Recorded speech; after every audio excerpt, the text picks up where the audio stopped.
नमस्कार दोस्तों।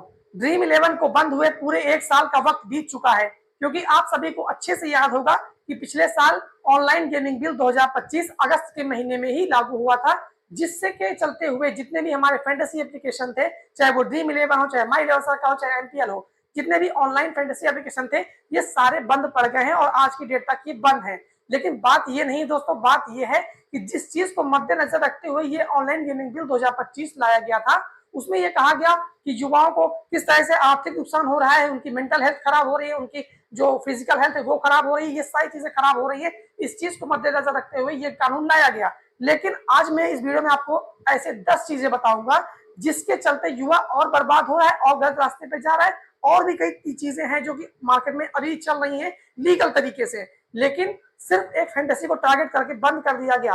क्योंकि ये वीडियो दोस्तों थोड़ी सी विवादित हो सकती है, हो सकता है कि ये वीडियो कंप्लीट डिलीट भी हो जाए, इसलिए आप इस वीडियो को जरूर से जरूर पूरा जरूर वॉच कीजिएगा अगर आप तक ये वीडियो पहुंच रही है। क्योंकि ये जो वीडियो है इसमें मैं जितने भी हमारे यूजर्स हैं, खासकर फैंटेसी को सपोर्ट करने वाले, उन सभी के लिए सपोर्ट के लिए बना रहा हूँ। ऐसे में आपका सपोर्ट मेरे लिए बहुत इंपॉर्टेंट हो जाता है, क्योंकि ये वीडियो थोड़ा सा विवादित हो सकता है, ये वीडियो हटाई जाए या फिर इस पे कुछ आगे आपको देखने को मिले। लेकिन ये सारे मुद्दे जो मैं उठाने जा रहा हूँ ये सब सरकार को देखने चाहिए। मेरी सरकार की तरफ से सरकार को रिक्वेस्ट भी है कि इस चीज के बारे में थोड़ा सा विचार आप जरूर करें, क्योंकि जो सरकार ने किया है मुझे नहीं लगता कि ये थोड़ा सा ज्यादा ज्यादती हो रही है जो हमारे ऑनलाइन गेम खेलने वाले यूजर्स हैं। तो मैं उन सब की आवाज है जो अपने माध्यम से आप तक पहुंचा रहा हूँ। तो वीडियो को आप कंप्लीट देखिएगा, अगर अच्छी लगे तो लाइक कर दीजिएगा, थोड़ा सा अपना सपोर्ट हमको जरूर दिखा दीजिएगा।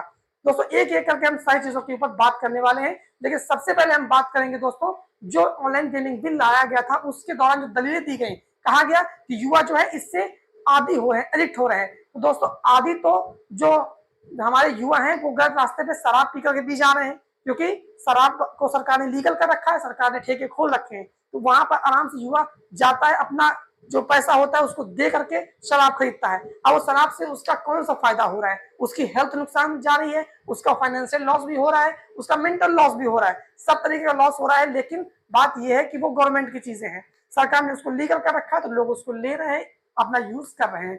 सबसे बड़ी बात तो ये है, उस पर क्यों कोई कार्यवाही नहीं होती है, उस पर क्यों नहीं एक रिस्ट्रिक्शन लगाए जाते हैं, कोई मतलब ऐसा रूल्स लगाया जाता है जिससे कि नहीं भाई इन सब की हेल्थ को हम सुरक्षित करें, क्योंकि उसमें साफ साफ लिखा भी रहता है कि हेल्थ के लिए नुकसानदेह है। लेकिन उसके बावजूद वो चीजें मार्केट में धड़ल्ले से चलती रहती हैं, लोग जानते हुए भी उस तरह की चीज को खरीदते हैं, इस्तेमाल करते हैं। नंबर 2 पर आ जाता है दोस्तों पान, बीड़ी, गुटखा, तम्बाकू, सिगरेट।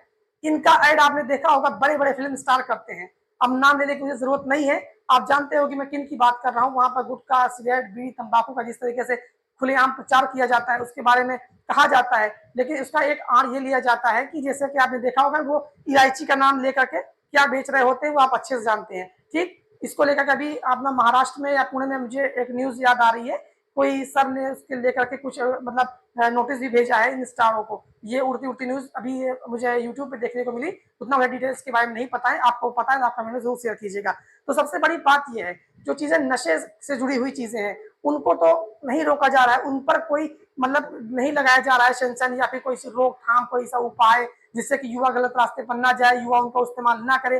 रही बात युवा को यूज करने वाली, तो सबसे ज्यादा जो 18 प्लस नहीं, जो 18 के अंदर वाले एज ग्रुप के हमारे युवा हैं वो इस चीज का इस्तेमाल ज्यादा करते हैं, उसके ऊपर वाले भले ही कम करते हो।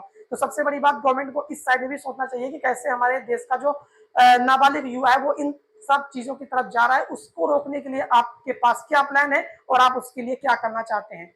नंबर 3 पे हम बात करेंगे दोस्तों मिलावटी खाने पीने की चीजों को लेकर के।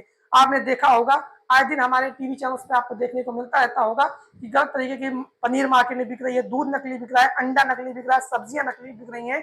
यही नहीं, हर एक खाने पीने की चीज जो कि आदमी सुबह से लेकर रात तक इस्तेमाल करता है वो हर एक चीज आपको डुप्लीकेट देखने को मिल रही होगी। यहाँ तक कि तेल भी नकली मिल रहा है, सब कुछ वहां पर डुप्लीकेट आ रहा है। उसके लिए सरकार के पास क्या पॉलिसीज है, उसको कैसे कंट्रोल किया जाए? क्योंकि अब देखना आप त्योहार का मौसम आने वाला है, आपको हर त्योहार पे कोई भी न्यूज लगा के देखेंगे आपको सब जगह नकली पनीर, नकली मावा, नकली दूध, नकली पनीर, घी, दूध सब आपको नकली वहां पर देखने को मिलेगा। लेकिन टारगेट पर क्या है वो आपको बताने की जरूरत नहीं है। अब चौथी चीज पर मैं बात कर लेता हूँ। चौथी चीज है दोस्तों भ्रष्टाचार। आप कोई सा भी डिपार्टमेंट उठा लीजिए, चाहे हमारा हेल्थ हो, चाहे एजुकेशन हो, चाहे जो सा भी डिपार्टमेंट हो, आप अगर युवा है तो अच्छे से बेहतर तरीके से आप समझ सकते हैं कि आप कोई भी डिपार्टमेंट में जाएं आपको भ्रष्टाचार देखने को मिलता ही मिलता है। हर जगह रिश्वतखोरी, भ्रष्टाचार आज के देश में आम हो गई है, लेकिन उस पर किसी का फोकस नहीं जा रहा है। फोकस उस पर बिल्कुल नहीं हो रहा है, क्योंकि आप आए दिन न्यूज पर देखते होंगे कैसे कैसे खबरें हमारे देश में आया करती हैं। और दूसरी चीज आपको बता दो, क्राइम आए दिन बढ़ता चला जा रहा है, लेकिन ये सारी चीजें सरकार के विषय में आती है। सरकार को इस पर देखना चाहिए, इसको थोड़ा सा टाइट करना चाहिए। और एक चीज जो मैं फैंटेसी पर थोड़ा सा वापस जाना चाहता हूँ कि फैंटेसी को बंद किया गया, ठीक, उस पर कहा गया रूल्स एंड रेगुलेशन लगेंगे, ऑनलाइन गेमिंग बिल लेकर के आप आ गए, लेकिन जो आपने कहा था कि फाइनेंशियल लॉस युवाओं को ज्यादा हो रहा है, 50 रुपए युवा लगा के ज्यादा नुकसान में जा रहा था, 500 की आप वाइन खरीद के वो नुकसान में नहीं जा रहा था, ठीक, ये बात तो कंप्लीट हो गई। दूसरी तरफ मैं बात करूंगा ड्रीम इलेवन को या फिर फैंटेसी जितने भी हमारे एप्लीकेशन है उनको शेयर मार्केट से, ठीक, शेयर मार्केट का भी आपने देखा होगा, ऐड आता है टीवी पर, वहां पर बताते हैं इसमें जोखिम है, ऐसा है वैसा है, 20 तरीके के एनालिसिस करने वाले वहां पर ही बैठे रहते हैं, ठीक है, लेकिन एंड में उसमें लिखा होता है कि इसमें रिस्क रहता है भाई, आपका पैसा मार्केट में डूब भी सकता है, ठीक। तो शेयर मार्केट में अगर कोई बंदा 500 रुपए लगाता है, उसमें उसकी सिक्योरिटी नहीं होती है कि उसका मतलब शेयर बढ़ेगा घटेगा, कंपनी डूब जाएगी, उसका पैसा डूब जाएगा। उसी तरह ड्रीम इलेवन भी तो है, अगर 1000 लोग खेल रहे हैं तो सारे जीत ही तो नहीं रहे हैं, कुछ हार भी तो रहे हैं उसमें। सेम शेयर मार्केट में भी ऐसा हो रहा है, लेकिन टारगेट पर से फैंटेसी आई, और फैंटेसी क्यों आई बताने की जरूरत नहीं है, 40% जीएसटी का मामला है, उसी को लेकर सारा पेज जो है उलझा हुआ है। और रही बात इसकी तारीख की, तो तारीख तो मुझे नहीं लगता कि जो अभी मुझे लगता है कि 6-7 अक्टूबर की जो डेट दी गई है उसके दौरान उसकी सुनवाई के बारे में बताया गया कि उसमें सुनवाई होगी। मुझे नहीं लगता है कि 10% चांस नहीं है उसकी की सुनवाई वहां पर हो जाए, क्योंकि एक केस उसके आगे पीछे कोई और मतलब रन कर रहा है, जिसकी मतलब कि अभी लंबे समय से वही पेंडिंग पड़ा है, उस पर सुनवाई भी होनी है। तो मुझे लगता है कि एक नई डेट आपको देखने को मिल जाएगी।